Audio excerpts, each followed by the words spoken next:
اس گفتگو میں خوش آمدید۔ آج ہم مالیگاؤں شہر سے متعلق کچھ ذرائع کا جائزہ لے رہے ہیں۔ یہ جو تفصیلات ہے یہ شہر کے روزمرہ کے کچھ آپ کہہ لیں سنگین مسائل پر مرکوز ہیں، جیسے ٹریفک کا بے قابو ہجوم ہے، سڑک حادثات بڑھ رہے ہیں اور وہ جو غیر قانونی قبضے ہوتے ہیں، تجاوزات۔ تو آئیے دیکھتے ہیں کہ ان ذرائع میں کیا خاص باتیں سامنے آ رہی ہیں۔ جی، ان ذرائع سے جو تصویر ابھرتی ہے وہ کافی تشویشناک ہے۔ خاص طور پر شہر کے جو مرکزی چوک ہیں، بازار ہیں، اندرونی گلیاں ہیں، وہاں کا ذکر ہے اور صورتحال بہت گمبھیر بتائی گئی ہے۔ بنیادی مسئلہ یہ سامنے آ رہا ہے کہ فٹ پاتھ یعنی جو پیدل چلنے والوں کے لیے ہیں اور یہاں تک کہ سڑکوں کے بھی کچھ حصے وہ کاروباری اداروں نے، ہوٹل نے استعمال کرنا شروع کر دیے ہیں۔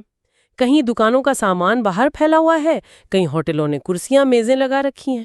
اچھا، تو اس کا مطلب یہ ہوا کہ لوگوں کے چلنے پھرنے کی جگہ ہی کم ہو گئی ہے۔ اور ذرائع اس کے نتائج کیا بتا رہے ہیں؟ بالکل، نتیجہ یہ ہے کہ عوامی گزرگاہیں بہت زیادہ خطرناک حد تک تنگ ہو گئی ہیں۔ ذرائع یہ بتاتے ہیں کہ اس سے نہ صرف ٹریفک جام ایک معمول بن گیا ہے نا، بلکہ حادثات میں بھی بہت زیادہ اضافہ ہوا ہے۔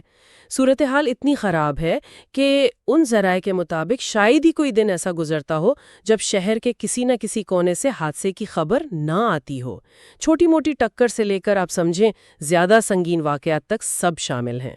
اوہ، یہ تو واقعی پریشان کن بات ہے۔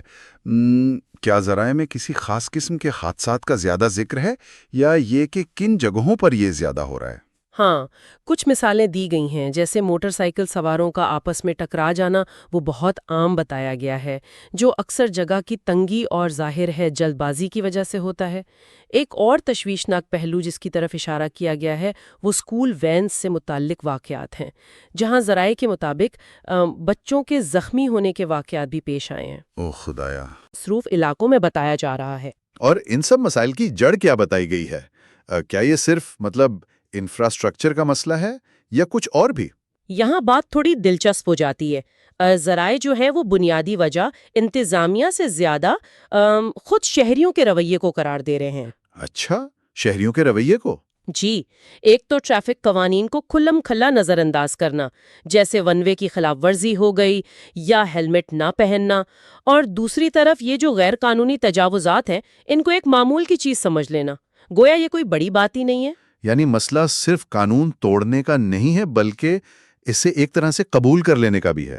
بالکل بالکل، ایسا لگتا ہے کہ ایک آپ کہیں اجتماعی بے حسی سی پیدا ہو گئی ہے۔ ذرائع اسی نقطے پر زور دیتے ہیں کہ جب تک لوگ خود اپنی ذمہ داری محسوس نہیں کریں گے نا، صرف انتظامی کارروائی شاید کافی نہ ہو۔ یہ تجاوزات جو ہیں یہ براہ راست ٹریفک کے بہاؤ میں رکاوٹ بنتی ہیں، لوگوں کو سڑک پر چلنے پر مجبور کرتی ہیں اور یوں حادثات کے لیے زمین ہموار کرتی ہیں۔ تو خلاصہ یہ ہوا کہ ان ذرائع کے مطابق مالیگاؤں کی سڑکوں پر جو یہ افراتفری ہے، اس کا گہرا تعلق ان غیر قانونی قبضوں، ٹریفک قانون سے یہ جو عمومی لاپرواہی ہے اور بڑھتے ہوئے حادثات سے ہے۔ یہ سب چیزیں ایک دوسرے سے جڑی ہوئی ہیں۔ جی بالکل، واضح طور پر یہی تعلق دکھایا گیا ہے۔ کس طرح فٹ پاتھوں اور سڑکوں پر قبضوں نے شہریوں کے لیے روزمرہ کی نقل و حرکت کو نہ صرف مشکل بلکہ خطرناک بنا دیا ہے۔ مطلب محفوظ طریقے سے چلنا پھرنا بھی ایک چیلنج بن گیا ہے۔ صحیح، یہ صورتحال واقعی ہمیں ایک اہم سوال پر سوچنے پر مجبور کرتی ہے کہ اگر انتظامی اقدامات اپنی جگہ ہیں تو معاشرے کے اندر وہ تبدیلی کیسے لائی جائے جہاں لوگ خود عوامی جگہ کا احترام کریں اور حفاظتی اصولوں کو اپنی عادت بنا لیں بغیر کسی بیرونی دباؤ کے۔ کیا اس تبدیلی کے لیے کوئی خاص محرک ہو سکتا ہے جس کا ذکر شاید ان ذرائع میں نہ ہو؟